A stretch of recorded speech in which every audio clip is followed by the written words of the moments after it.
مدین کی طرف ان کے بھائی شعیب کو بھیجا تو انہوں نے کہا، اے قوم، اللہ ہی کی عبادت کرو، اس کے سوا تمہارا کوئی معبود نہیں۔ تمہارے پاس تمہارے پروردگار کی طرف سے نشانی آ چکی ہے، تو تم ناپ اور تول پوری کیا کرو اور لوگوں کو چیزیں کم نہ دیا کرو، اور زمین میں اصلاح کے بعد خرابی نہ کرو۔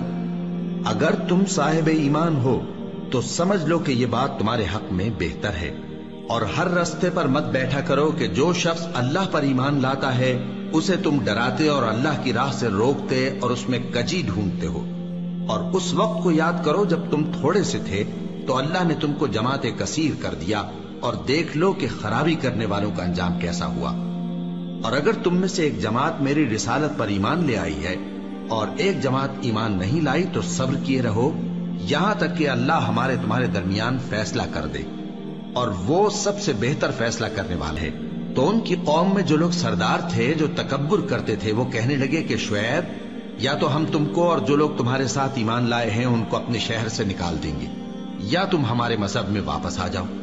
انہوں نے کہا، خواہ ہم تمہارے دین سے بیزار ہی ہوں تو بھی، اگر ہم اس کے بعد کہ اللہ ہمیں اس سے نجات بخش چکا ہے تمہارے مذہب میں لوٹ جائیں تو بے شک ہم نے اللہ پر جھوٹ باندھا، اور ہمیں شایع نہیں کہ ہم اس میں لوٹ جائیں۔ ہاں، اللہ جو ہمارا پروردگار ہے وہ چاہے تو ہم مجبور ہیں۔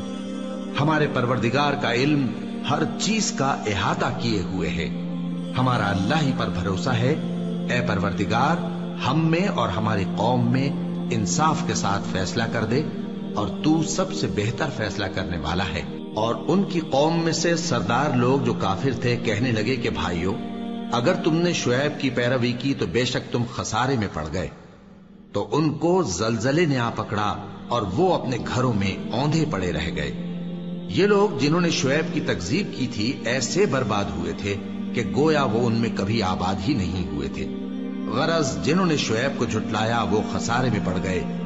پھر شعیب ان میں سے نکل آئے اور کہا کہ بھائیو، میں نے تم کو اپنے پروردگار کے پیغام پہنچا دیے اور تمہاری خیر خواہی کی تھی، تو میں کافروں پر عذاب نازل ہونے سے رنج و غم کیوں کروں؟ اور ہم نے کسی شہر میں کوئی پیغمبر نہیں بھیجا مگر وہاں کے رہنے والوں کو جو ایمان نہ لائے دکھوں اور مصیبتوں میں مبتلا کیا تاکہ وہ عاجزی اور زاری کریں۔ پھر ہم نے تکلیف کو آسودگی سے بدل دیا، یہاں تک کہ وہ مال و اولاد میں زیادہ ہو گئے تو کہنے لگے کہ اسی طرح کا رنج و راحت ہمارے بڑوں کو بھی پہنچتا رہا ہے۔ تو ہم نے ان کو ناگہاں پکڑ لیا اور وہ اپنے حال میں بے خبر تھے۔